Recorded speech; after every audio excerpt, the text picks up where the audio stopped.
guys, welcome back to my channel. So today we're going to be doing a Jamaican style oxtail, which I know is a very popular dish. Quite a few people have asked me to do it, and it's also one of my all-time faves. I do like to have oxtail with plain rice, but a lot of people do like to enjoy it with rice and peas, and I have a video for that which I will link down below for you guys. If you like this video, please remember to give me a thumbs up, like, comment, subscribe, all that good stuff, and I shall see you guys next time.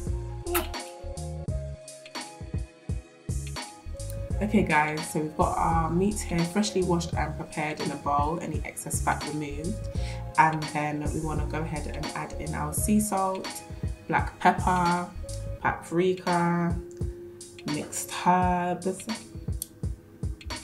curry powder. I always use Better Pack for my Jamaican recipes, garlic granules, ground pimento, I don't use pimento seeds, and ginger paste. This is what the ginger paste looks like. And then also Sarson's gravy brown, and this is the one that I always use. It doesn't have a bitter flavour, very neutral flavour. Then I've popped on a plastic glove and I'm going to use my hands to rub that seasoning into the meat and mix it all up. Yeah, it's got curry stains, and you guys know I like to get my nails done, so we're going to be a bit hygienic and use the plastic glove. And then once you've done that, you want to roughly chop an onion and drop that into the bowl.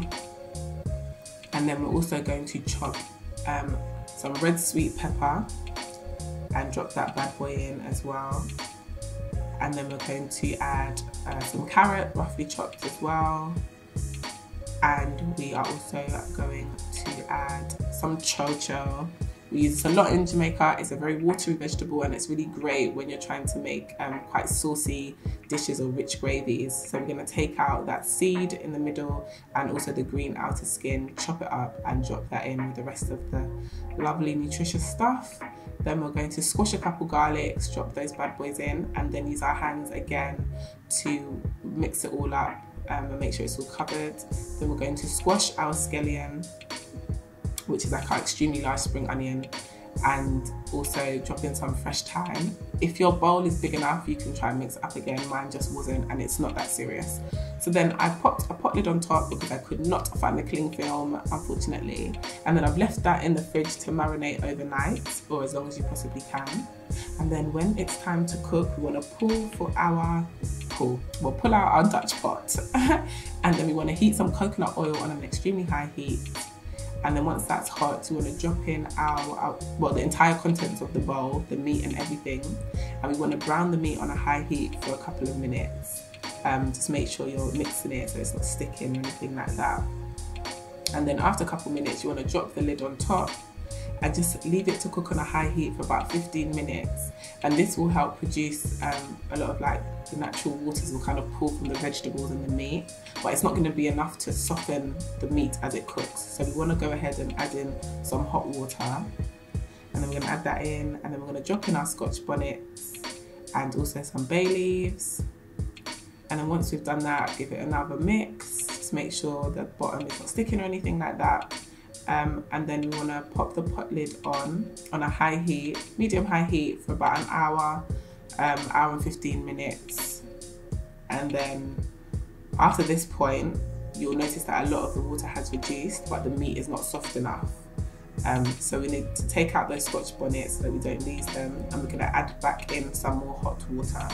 And because we've done this, we need to re-season. So I'm going to add back in some more pimento, sea salt to taste, it's up to you, paprika, mixed herbs, ginger paste, and also garlic paste, because this is where we're really starting to form our gravy.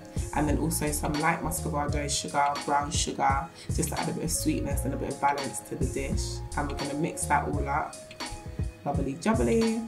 And then we're going to pop those scotch bonnets back in, and then we're going to cook on a medium high heat for another hour, hour and a half, until the meat is soft enough for you. I like my meat soft but not trashy, still on the bone but easy to remove off the bone. And then I've taken out my scotch bonnets. I didn't show you that bit because I don't really need them at this point. And then I'm going to add in the butterbeans.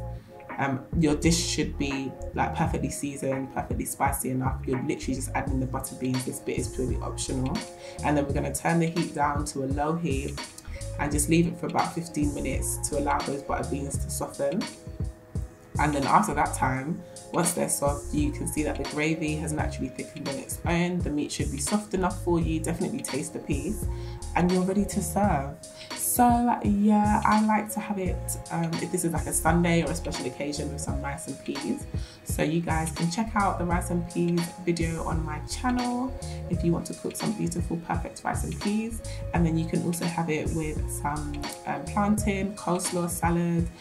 But yeah, as you can see, the meat is really soft and tender, and it's just coming off the bone so nicely. I can just even remove it with my fingers, no problem. I hope you guys enjoyed this video. If you did, remember to check me out on all my social media, give me a thumbs up, and I shall see you guys next time.